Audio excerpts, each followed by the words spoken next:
This is the Awful Announcing Podcast.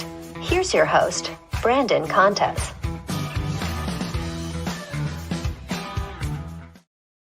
All righty, welcome to episode 98 of the Awful Announcing Podcast. I'm your host, Brandon Contes, and this week we are joined by a longtime golf broadcaster, instructor, and coach. He is a CBS analyst and host of the On the Mark Golf Podcast. He is Mark Immelman. Mark, thank you so much for coming on the podcast today. I think 98 episodes, and I'm pretty sure this is our first golf interview. So I thank you, Mark, for breaking the ice here for us. Well, I'm honored you would choose me to break the ice. Golf is in a good place right now. So I'm glad we could get together. I don't know. I feel like we've attempted to get some golf guests in the past, but like we've done it all: NFL, NBA, NHL, baseball, motorsports, MMA, boxing, wrestling, but this is the first one for golf that's coming to fruition. Yeah, we are. Let's go. So I'll ask this: what is harder, playing golf or analyzing it on TV? Playing. Golf is hard. Golf is just so hard. And you know what?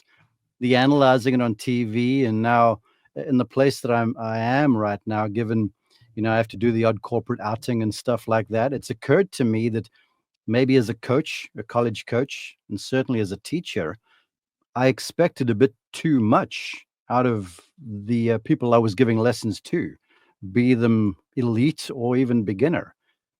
Because when I'm out there on the PGA Tour and in the fairways with these guys who are playing their best, it all seems easy, but it's not. And then now when I have to play golf, I'm like, gosh, this stuff's hard. And so I've become a whole lot more understanding of the plights and understanding of the realities of this game and what it represents.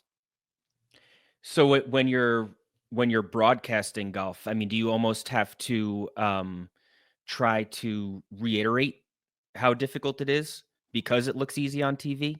Well, yeah, that's part of the thing, because my job with CBS certainly is on the ground. So I've got to add context to what you see on the screen. My job's not to tell you what you're seeing.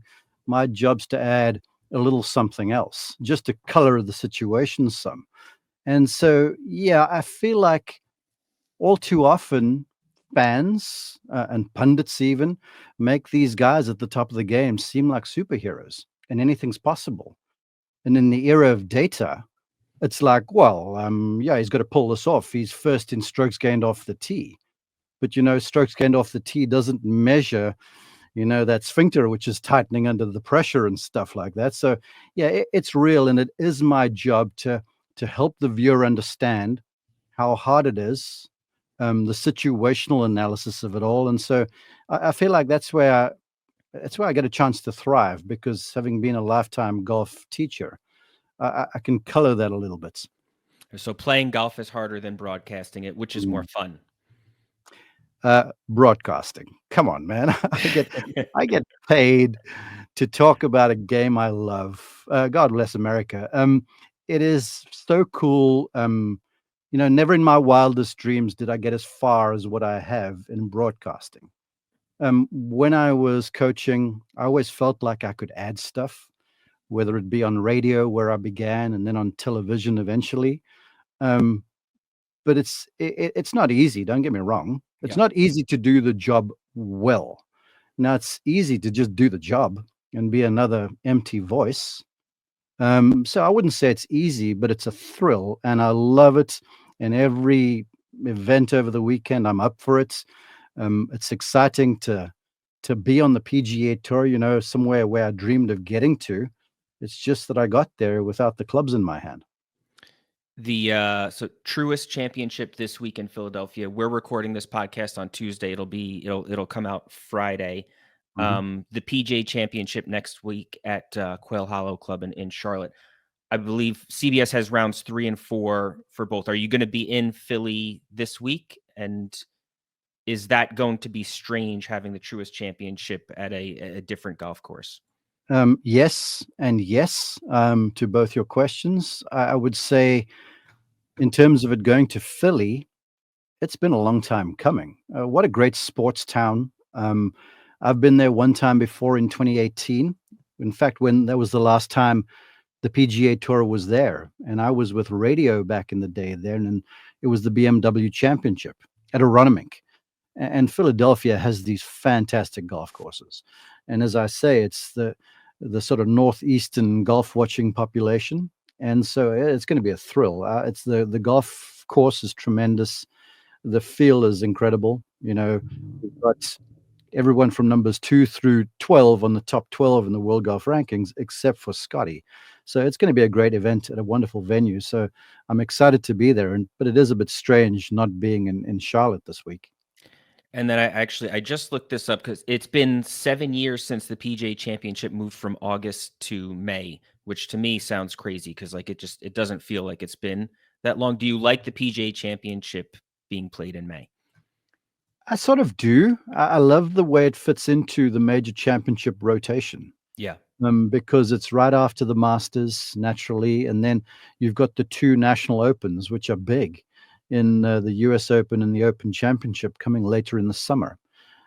So yeah, I love where it fits. I get the feeling that because of it, it can go down to some venues in the South a little bit too. Whereas if you had to go to somewhere in Georgia in August, it's like a hot box. And so, yeah, I just feel like for various reasons, it's in a good spot. And for me, being a boy who lives down in the South, I'm just looking forward to a little cooler weather up there in Philadelphia. How different is broadcasting a major event from every other tournament? The nuts and bolts of it, Brandon, are the same.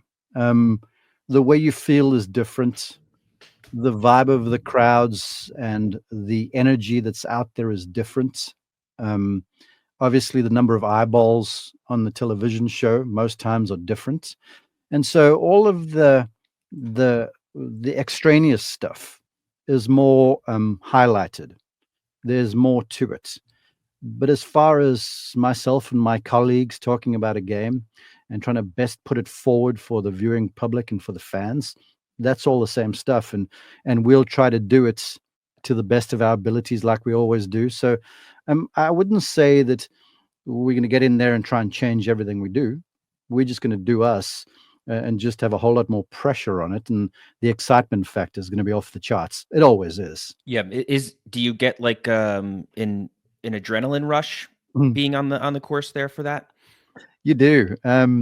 Especially if you with someone that's playing really well. Look, if you're with a Tiger Woods group, he can be playing poorly, but just the fans out there, they'll lift everyone's spirits and lift the announcers' spirits as well. But when you're out there with throngs of people around and you've got someone who's at his best, vying for one of the big 4 titles in the game, yeah, it's exciting. You get excitable.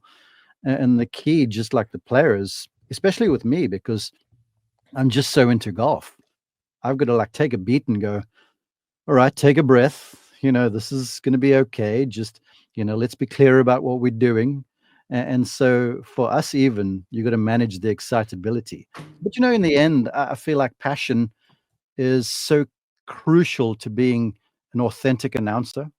So you don't want to dull that too much, but you certainly want to make sure you don't come across as some giddy school kid, when it's an incredible golf shot. Yeah. So how do you balance the excitement and the adrenaline of being there on the course with the expected sound of a golf broadcast? Like you want to show some enthusiasm, but you also have to fit this certain cadence. Yeah, that's a really good question. I can't answer for my colleagues. There's some very smart and seasoned guys in Jim Nantz and company. But for me, all I can do is take a breath. Honestly, just breathe. And the better I breathe, the more clean my voice is going to sound. And for me, having an accent, that's crucial. Because if I get all excitable, I get fast. And then the cuteness of my different accents going to wear off very fast when people can't understand me. So for me, it's taking a breath, taking a beat, and just giving myself some time, even though we're cutting back and forth between shots like nobody's business, because there's always so much on the go. Yeah, Jim Nantz is obviously great at it. Like, and I think also the way he used to this year's and last year was different, but the way he used to go from the Final Four in front of like these loud, raucous crowds one week to then the Masters the next, and managing to fit both environments perfectly. It's probably understated how difficult that is to do. You bring up such a great point there, Brandon, because like any one of us could say the same sentence with different inflection, different intonation, different authority, and just even empathy at times, and the emotion that you deliver your statement with. And I feel like that's where we have a group of announcers at CBS where you can sense um, the feeling for a player when something goes wrong.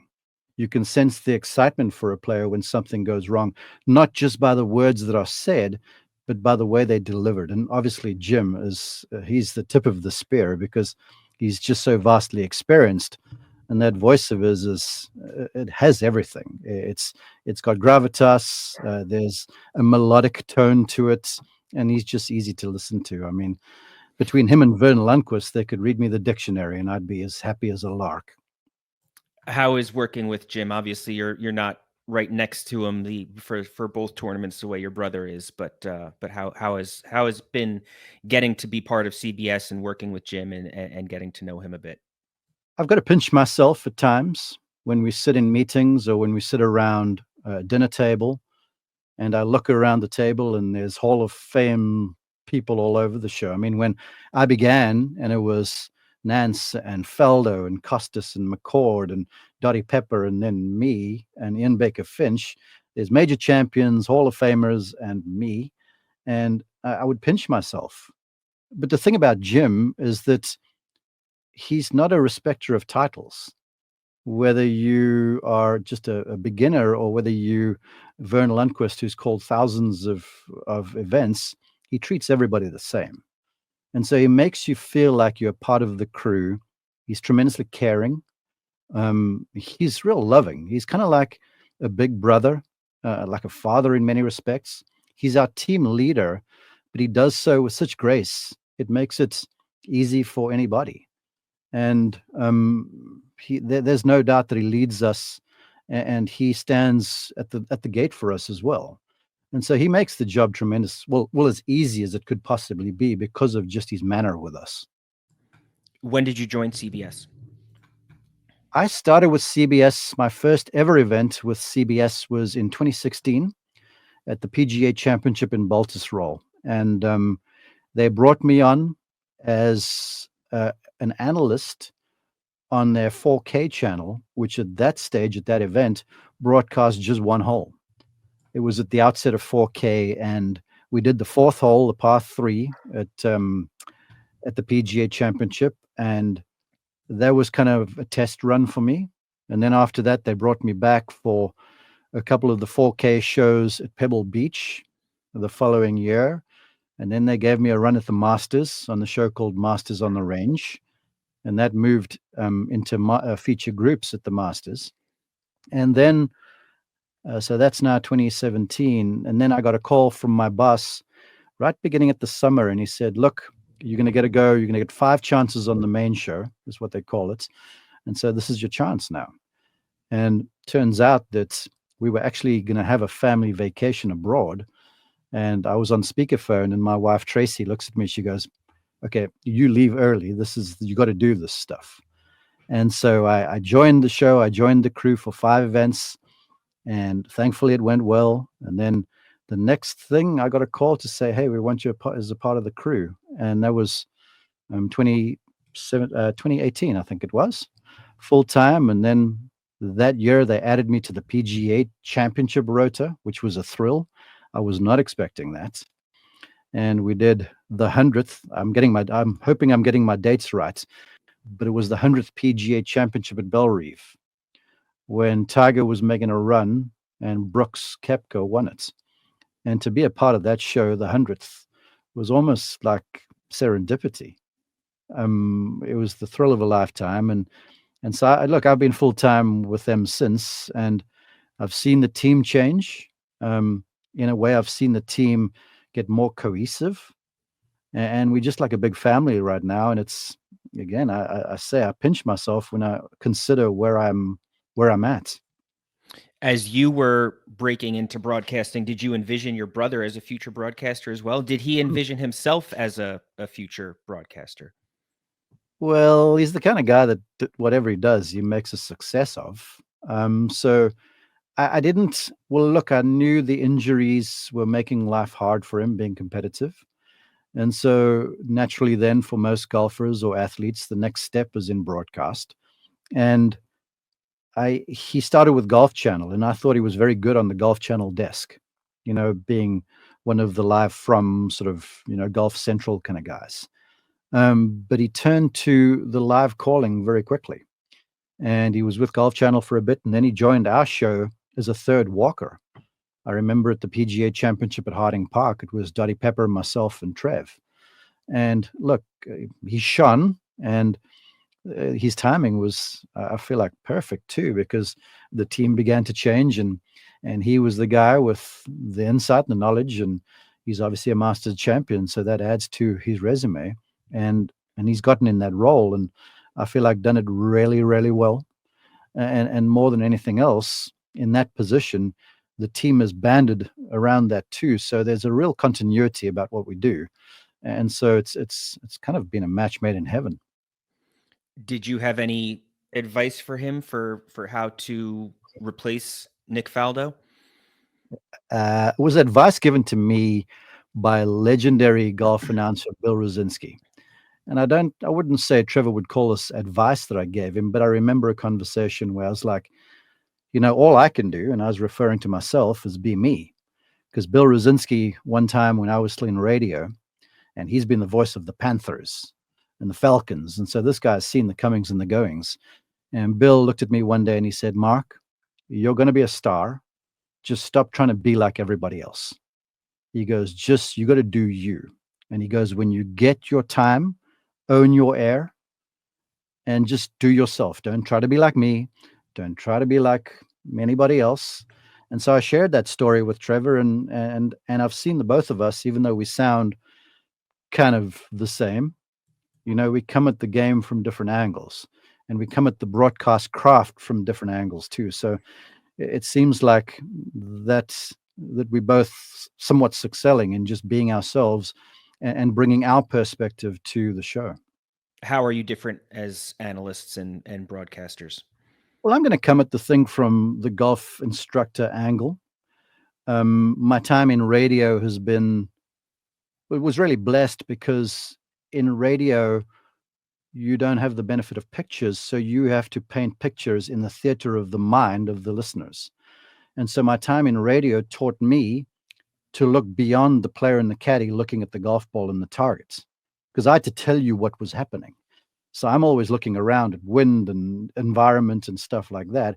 And so for my role on the course with CBS, it sort of trained me for that in a strange way. And where Trevor is looking more kind of down the barrel of the shots, what the player is thinking, et cetera, et cetera. And then the teacher in me too is going to gravitate towards technique or how the shot's done, where Trevor will add the sort of the player context to things. So that's where we fit different lanes. And it's cool when we get time to have interactions with each other on the show. Yeah. Because I've been a coach to him, for a portion of his career. We obviously brothers. I'm big brother. And so I know his isms and he knows mine. And so when we get to talking about golf, it makes for a pretty cool listen, in my opinion. Yeah, definitely. Do you know, where are you going to be for the PGA Championship? What is your role on that broadcast going to be? Do you know yet exactly? It's my usual role. Whenever I'm with CBS, I'm on the ground as an on-course walker.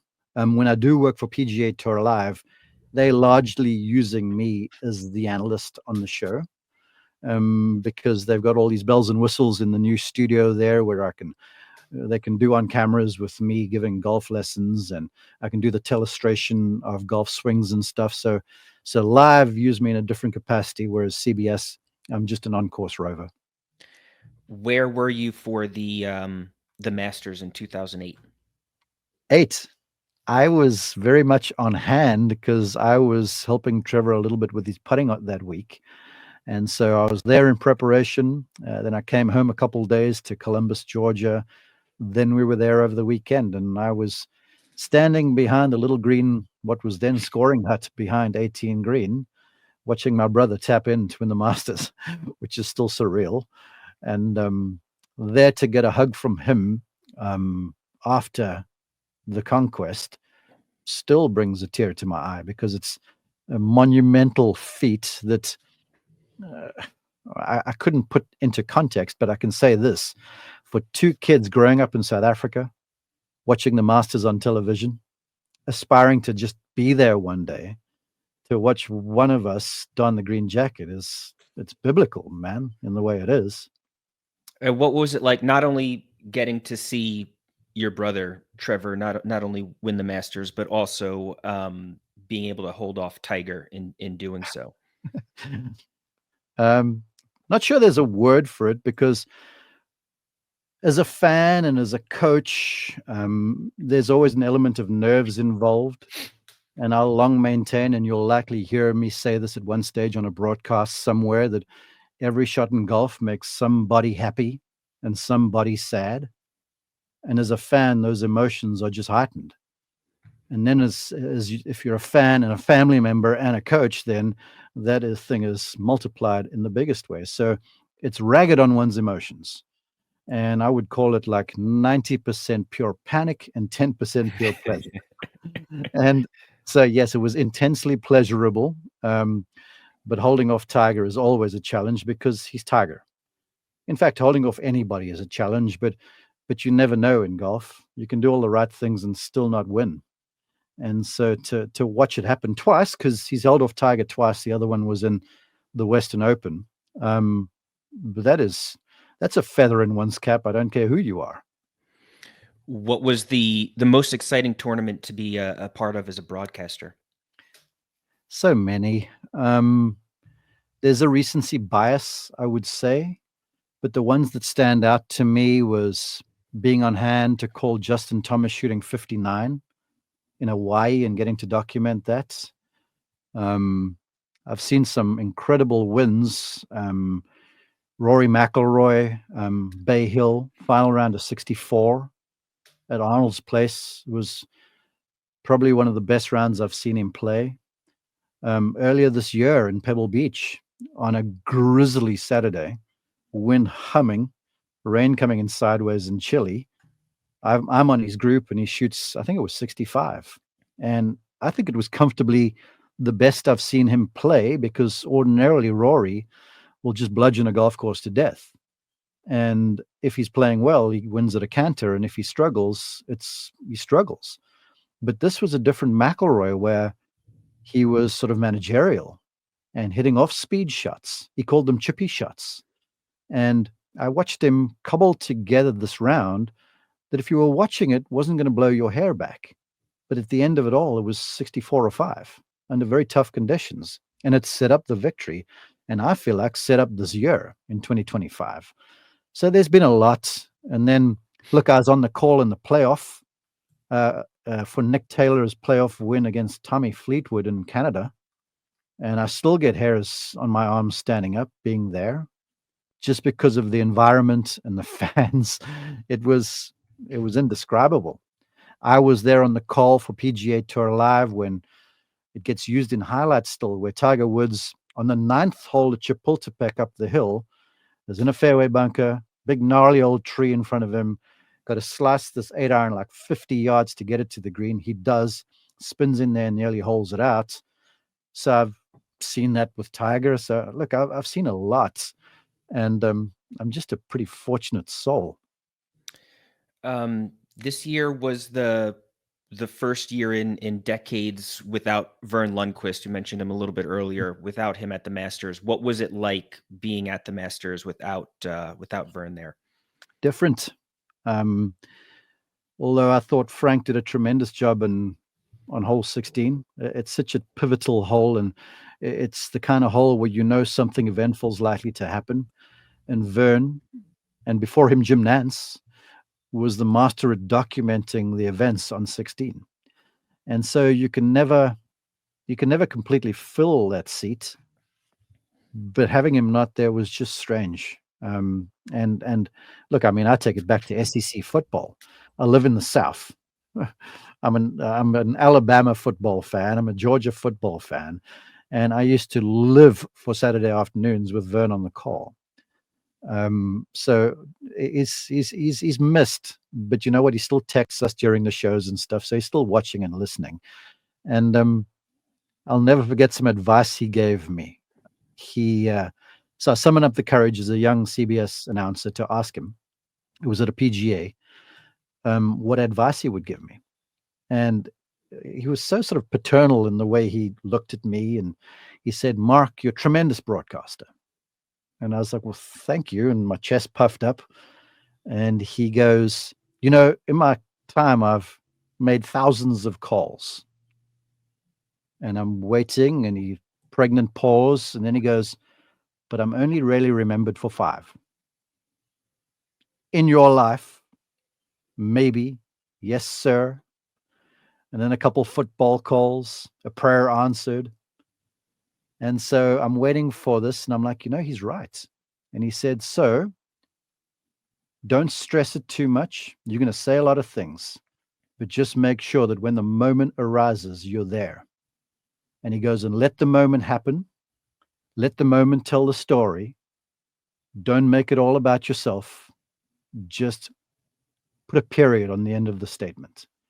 And he was the master at doing that. If you think about the calls he's remembered for, like that Woods pitch in from behind 16, it's hard to describe the genius of that call.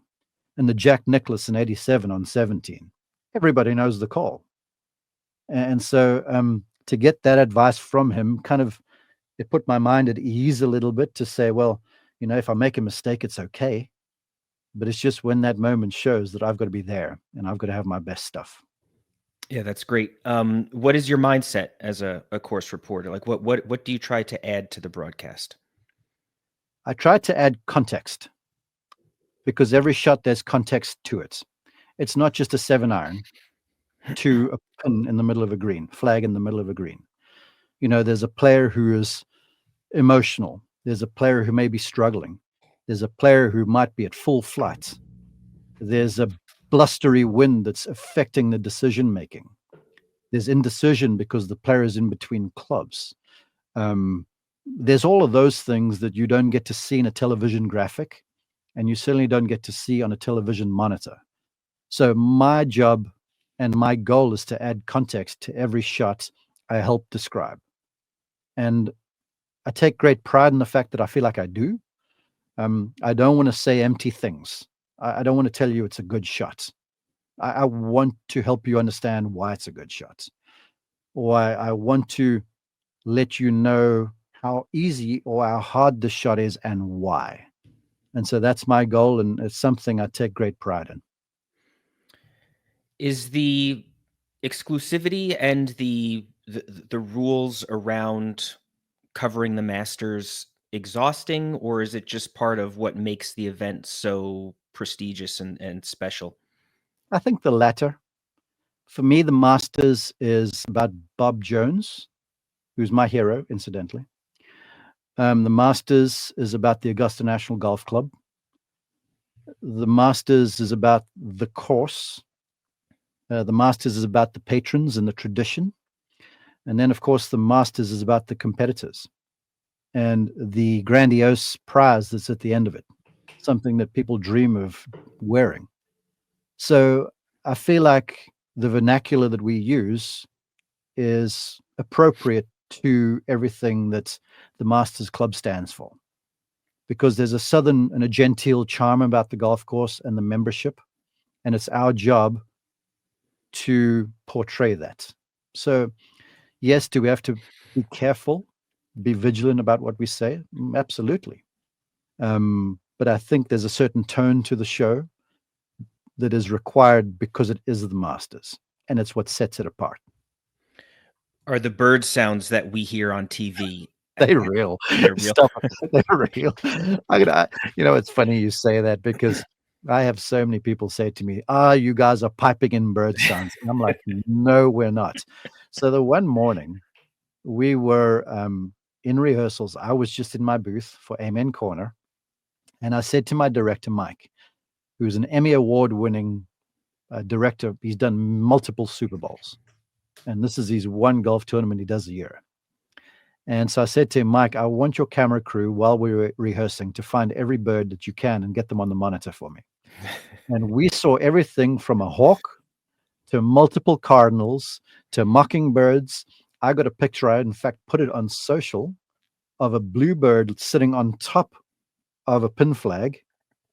So no, if you live in Georgia with trees everywhere, all you need is one Parab mic on course to be very close to a tee on 13 where there's trees and stuff everywhere. You're going to have some mockingbird going berserk and you're going to hear it. No, those are real.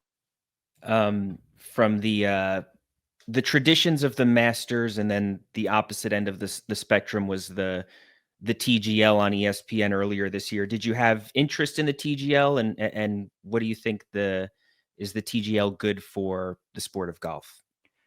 Initially in the TGL, in all honesty, I was kind of like, man, it's Monday night or Tuesday night. It's cutting into family time for me because normally I'm away. But then the one night, Tracy, my wife, God bless her, says to me, she goes, Rory and so-and-so are playing tonight. So we watched it. And my interest was piqued. I watched the first show and then I kind of didn't for the next few.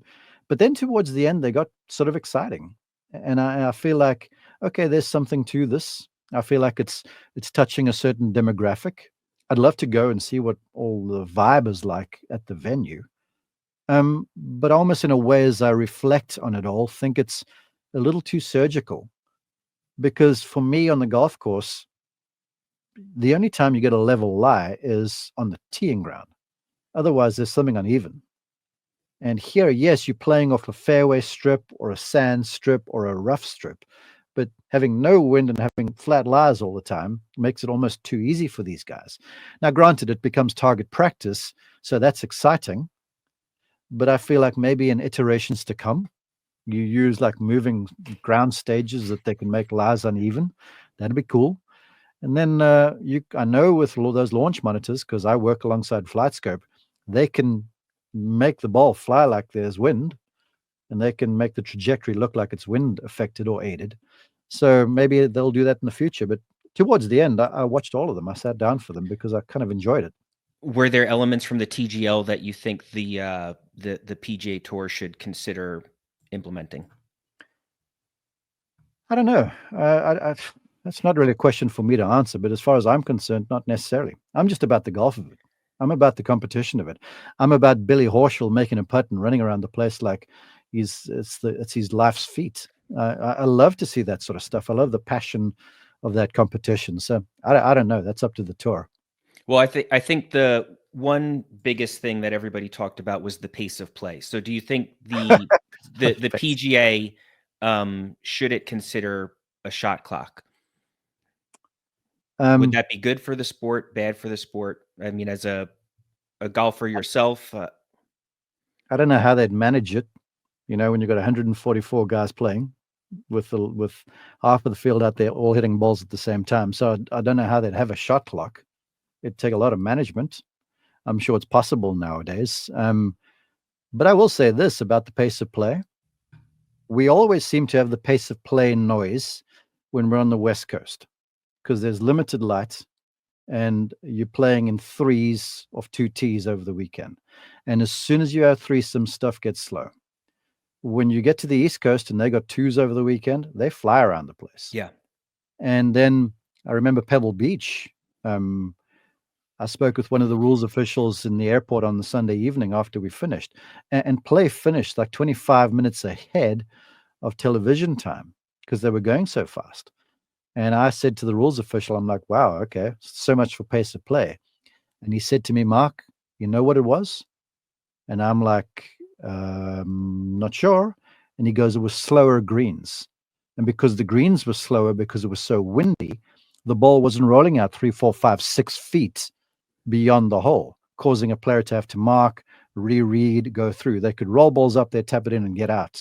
So just those extra 3 or 4 feet of the ball rolling out on the firm, fast surfaces, that adds time. Then you multiply that with the fact that there's millions of dollars and lots of prestige and FedEx Cup points on the heels of all these shots. Yeah, shucks, man. Wouldn't you take time if you had 5 foot for $1 million? Wouldn't you? Of course. Of Of course. course you would. Yeah. So yeah, I feel like the pace of play is, there'll be times it runs into hiccups because of like reachable par fives and stuff, but largely they're taking their allotted time. There are guys that take time, and there are guys that take a little more time, but they move fast. If you come and walk a golf course with me, you will be out of breath. In fact, at Hilton Head a couple of weeks ago, I had some friends out there, and Harbour Town's an easy walk. It's flat and it's close by. And they were exhausted afterwards. And they're like, you guys move fast. I'm like, yeah, we do. It's just they'll take their 40 seconds or whatever it is over the shot. So, look, could it get faster? Sure. Are the tour doing stuff about it now? Yes, they are. But still, when you got some guy with 5 feet to win the Masters, he's going to take his time. Yeah, and something like that just builds the drama of it anyway. Like in that type of instance, you don't want a shot clock. Yeah, absolutely. Tiger Woods is going to be 50 in December. Just had surgery for a ruptured Achilles. Do you think Tiger comes back to the PGA Tour? Yes, I do think he comes back. I've been the fool that's bet against Tiger Woods in the past, and it cost me mightily because, I didn't believe he could win a major again, and then he turns around, wins the 2019 Masters. I do know as a 54-year-old, I'm hanging on for dear life. You're not as flexible as you used to be. Now, I don't have the pre and post round and between tournament regimens that Tiger Woods does, but Father Time is unbeaten. And so is he likely to be dominant? No. The competition is too stiff and he's spotting too many years to these talented golfers. But will he show up and contend once in a while? Yeah. Jack Nicklaus, won the Masters in his late 40s. So is it possible? Yes. Is it probable? No. Does he come back? Yes. Those are my answers. Are you surprised by the way that Tiger has taken on sort of an ambassador role in golf recently? I mean, is that something that, say 15 years ago you would have expected from him at this stage of his career? 15 years ago, I probably wouldn't have. And am I surprised? No, not really, because Tiger Woods is very involved behind the scenes. I mean, there's conversations and stuff going on with a lot of these type golfers that, the public at large aren't even aware of. I'm glad he has taken the role. All the heroes before him and the Nicklauses and the Palmers and all these sorts of guys, they did the same thing. So I feel like it's fitting for Tiger Woods and the authority and the gravitas he has within the game to take on a role like he is. And look, he moves the needle not just on the course but off the course as well. So the PGA Tour is fortunate to have him in the roles that they do right now. Who is the face of golf right now? And I'll say, like, does golf need one person to be the face of the sport? Like, can there be a new face of golf, especially when Tiger's shadow is still kind of looming over the sport? I would say, well, I'm going to answer this in two parts. Yeah. I would say the face of golf is probably Rory McIlroy. But to me, every great drama has always had the protagonist and the antagonist. And our best events is when there's one of both. Like a Rory Bryson thing. Now, not to call Bryson the antagonist because he's loved by the fans. But you look back to maybe the Brooks. Brooks was quite content to be the antagonist. In fact, he relished the role. And when Brooks was dominant and there were people trying to sort of battle him, that made for some fantastic television and a spectacle for all the fans. So I think Rory is the face. Look, Bryson is reaching a completely different demographic. But as far as global reach, it's McIlroy. But as long as we've got like a hero and maybe not a villain, but someone of a like, it makes for fascinating viewing. And so that's where I sit. before the Masters, Rory had he spoke about how in the NBA and the NFL players are obligated to speak with the media after a game, and golfers are not. Should golfers be obligated to speak with the media after their rounds? Like if the goal is growing the game and the PGA Tour, does better media access help that? It does. It definitely does. But here's where I sit. Having played the game at a moderately high level and having taught the game at a high level, and now being on the other side of the fence with the media and the microphone, I'm understanding of a player when they've just fumbled the whole thing and blown the tournament, that the nerve endings are raw and the emotions are high, and you got to be a little careful then. So, yeah, I would say maybe just like other sports, to say to the player, okay, go and take 30, 45 minutes, but then Yep. come answer your 10 minutes of questions. I think that's fair. But the problem with that too is television time. So you want to get them in the TV window. And that's what the sponsors want as well. And with CBS, another one of my roles is if there's a loser interview, if time permits, that's what I do. Amanda gets the winner, and I get the loser in a playoff or the runner-up or whatever. And if you catch a guy at the right time and you just pitch him the right question, it can be moving. Like at the Memorial a couple seasons ago, there was a playoff between Victor Hovland and Denny McCarthy, and Vic won, and so I get dispatched to interview Denny. And Denny is an open book. You got to love him. And I remember saying something to the effect, they come to me and it's live, and I say, Denny, man, what a valiant effort. Bravo. And I put the microphone in his face, and he starts talking. And the next thing he's crying, talking about how meaningful it is, and playing at Jack's Place, and how hard he works, and all the rest of it. I have basically said 6 or 7 words, and this turned into like edge of your seat stuff for the fans. And then I think I capped it with, so proud of you. Oh, well played. Thank you for your time. And then he continues to go saying, I'm playing well. I'm looking forward to next week, et cetera, et cetera. Well, I click off, and I get text messages from my bosses saying, what a great interview. I was like, I barely did anything.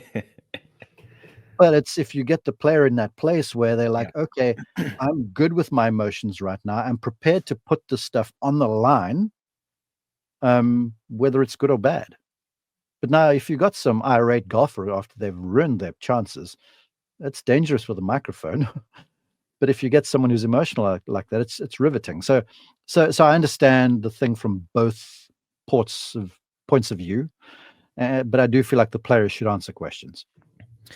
Do you have any concerns about the future of professional golf? Is it too fragmented? I don't. I really don't. For the longest time, I'm old enough to know golf when it was the European Tour and the PGA Tour and the Asian Tour and the Australian Tour and the Sunshine Tour. And, everyone aspired to get to the PGA Tour. And there were a number of great golfers who played in Europe. And they played in Europe. And they would show up here for big events. And then they started to move to the PGA Tour a little bit more. I'm talking about the Faldos and the Langers and the Sandy Lyles and the Ian Woosnams. Ian Woosnam didn't play the PGA Tour full time, yet he was he was the number 1 ranked golfer at one stage in the world. So golf was fragmented back then, and then the PGA Tour became a bit more all-encompassing. And now we have, various tours on the go with LIV and such like that.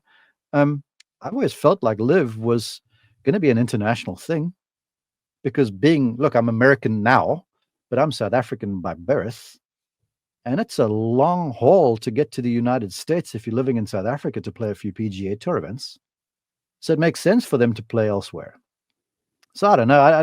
The game's fragmented. Yes, we don't have all the best players playing together all of the time, but we do in major championships. Yeah. And so to me, it's kind of like golf's almost become what it was. But I'm certain down the track something's going to be figured out. You mentioned the protagonist versus antagonist a little bit, just a little bit ago. Does having LIV and the PGA, does it help to create those rivalries for the major championships? I think it adds to it. But I think it adds to it more from the fan perspective than it does from the player perspective. Because these players, like a number of the guys all live and play golf, live down in South Florida and play golf course at the same place. Yeah. They're seeing each other during the week all of the time when they're not playing. And then they just go and play. They've got different jobs, if you will.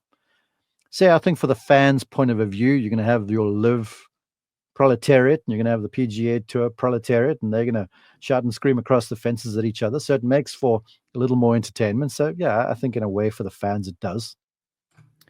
So last question. Next week, there's no Tiger Woods at the PGA Championship. Rory McIlroy is no longer in this big drought. What is the pull next week? Like what's the big storyline in Charlotte? In a strange way, well, look, the big storyline is going to be between the Rory Scotty battle after Scotty just absolutely dominating proceedings in Dallas at the Byron Nelson. Rory naturally now has got the whole calendar Grand Slam thing as a possibility, so that's going to be a lot of noise, and he's going to have a lot of questions to ask about that. So you're going to have that little rivalry going on thing there too. Then you add to the mix Bryson DeChambeau, who's just won as well. So I think there's going to be a lot of that. And then in a strange way, and I was on his group at the CJ Cup on the final day on Jordan Spieth's group, he played great. He really did. So I think in a way, maybe with Jordan trying to finish now the Grand Slam, the career Grand Slam, after Rory's just done it, I think that'll get a little traction too. And at least he's coming in with a little bit of form. So there's multiple storylines around a big boy golf course. So there's going to be a lot to talk about. Mark, you were great. Thank you so much for coming on the podcast today. I really appreciate it. No, thanks for having me. I appreciate you. Of course, that is Mark Immelman. I'm Brandon Contes. This is the Awful Announcing Podcast. Please rate and subscribe to this podcast. Please also subscribe to Awful Announcing's YouTube page. But regardless of how you consume Awful Announcing and the Awful Announcing Podcast, thanks for listening and be good. Thanks for listening to the Awful Announcing Podcast. For the latest news spanning the sports media landscape and more, check out awfulannouncing.com and follow us at Awful Announcing.